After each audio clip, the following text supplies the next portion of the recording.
Et l'amuseur en question chez les experts européens, c'est Hortense Diftin. Bonjour Hortense. Bonjour Elena, bonjour tout le monde. Bonjour Hortense. Alors grâce à vous, tout le monde rit, sauf votre famille et votre amie Nathalie, oui, dont vous nous parlez souvent. Saviez-vous que vous étiez finalement un peu thérapeute, Hortense ? Eh bien, oui, pas beaucoup, voilà, parce qu'au début, je ne savais pas, moi, que le rire pouvait guérir. Mais maintenant, je comprends pourquoi autour de moi, mes parents vivent si longtemps. Alors, je vais peut-être arrêter de les faire marrer, parce que j'ai besoin d'un petit peu d'argent. Alors, j'ai tenté l'expérience de travailler en milieu hospitalier, comme bénévole, pas comme clown, enfin, pas dans un premier temps. Mon travail était d'apporter les plateaux repas aux malades.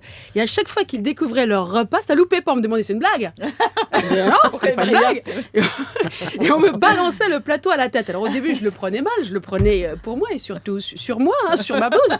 Enfin, quand j'ai vu la tête de la purée et de la pauvre tranche de roast beef qui l'accompagnait, j'ai compris que même si tu n'es pas malade avant, avec ce qu'il te donne à manger, tu peux vite le devenir. Alors j'avais remarqué aussi qu'il se sentait souvent beaucoup mieux après m'avoir balancé le plateau à la figure. Ça les faisait m'étonner.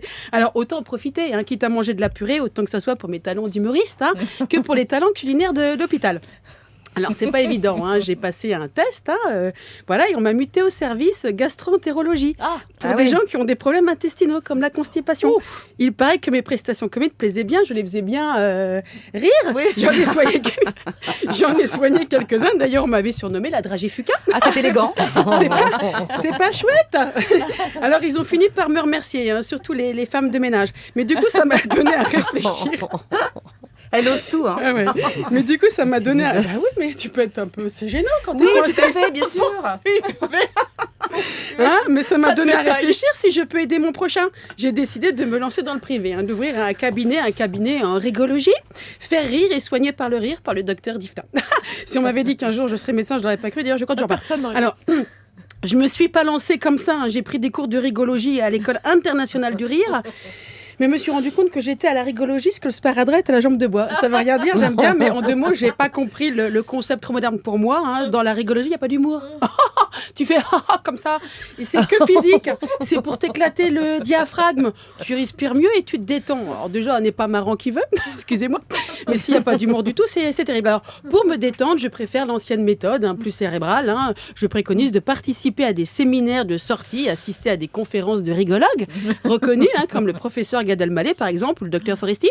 Ou si on ne peut pas se déplacer, ou si le rigologue n'est pas dans votre ville, travaillez sur des super vidéos, comme La Grande Vadrouille, ou vraiment dans des cas difficiles de morosité extrême sur le Père Noël est une ordure.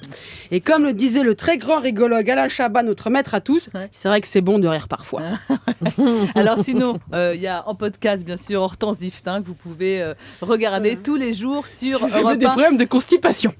Ou autre chose, on va passer le sujet peut-être. Oui, alors on revient sur les vrais rigolos, en fait, sur des vrais artistes. Des vrais artistes.